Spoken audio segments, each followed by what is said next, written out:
এটা কত 6 লাখ টাকা চাইতেছে। ওই যেমন 1 লাখ টাকার ছাগল 15 লাখ টাকা এরকম দাম চাওয়া হচ্ছে। যাদের অগাধ টাকা আছে, অবৈধ টাকা আছে, যারা তারা কিনতে পারবে। একটু ছোট হলে যে নিতে পারি এই ধরনের একটা গাছ যদি হতো তাহলে নিতে পারতাম আর কি। আমাদের বড় গাছ তো হয়ে গেছে। এটা কত 6 লাখ টাকা চাইতেছে। আমার মনে হয় 2 লাখ টাকা হলে অনেক। সৌদি আরবের তো এগুলি সৌদি আরবে তো খেজুর তো এগুলি খুবই ভালো কিন্তু এগুলি কাঁচাই খাওয়া যায়, খুবই মিষ্টি, খুবই স্বাদী। আমি তো ইয়াতে গেছি, সৌদি আরব গেছি তো আমি জানি এগুলো।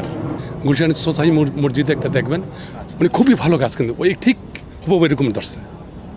হ্যাঁ ঠিক এরকমই 5টা না 6টা গাছ দেখবেন, কোন সুবিধে যান তাহলে দেখবেন আর গুলশান সোসাইটি মসজিদে। স্যান্ডেলিনা সো, রূপচর্চায় আভিজাত্য। ছাগলের সাথে আর গাছের তুলনা হবে না। ছাগল ওটা হলে দিয়ে দেখার, ওটাও একটা সৌন্দর্য, মানুষ দেখে আকৃষ্ট হয়েছে, ওটাও বুঝতে পারে নাই। ও 1 লাখ টাকা দাম ওটার ছিল, কিন্তু ও কিনে ফেলাইছে 15 লাখ টাকায়, কারণ ওদের টাকা ছিল অবৈধ টাকা, ওদের লিগ্যাল টাকা না। আর এটা হলে যে এটা জাত, এটা ভালো, এটা ব্র্যান্ড খারাপ না, এটা সৌদি আরবের, এটা মানগত, মানসম্মত।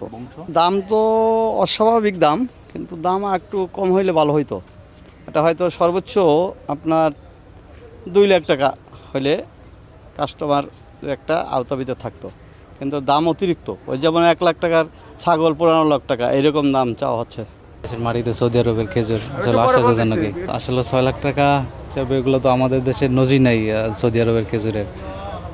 হয়তোবা 6 লাখ না হোক কম বেশি করে নিবে কাস্টমারে, যাদের পছন্দ আর কি। হতে পারে, যেহেতু বিদেশ থেকে নিয়ে আইছে, ট্যাক্স দিয়ে নিয়ে আইছে, আর বাইরে থেকে তো গাছ আসে না, তো সেক্ষেত্রে হইতে পারে। বংশমর্যাদা সম্পন্ন গাছ যদি হয়ে থাকে তাহলে তো ফল দেখে বোঝা যাচ্ছে যে বাইরে থেকে আইছে, এটাই স্বাভাবিক।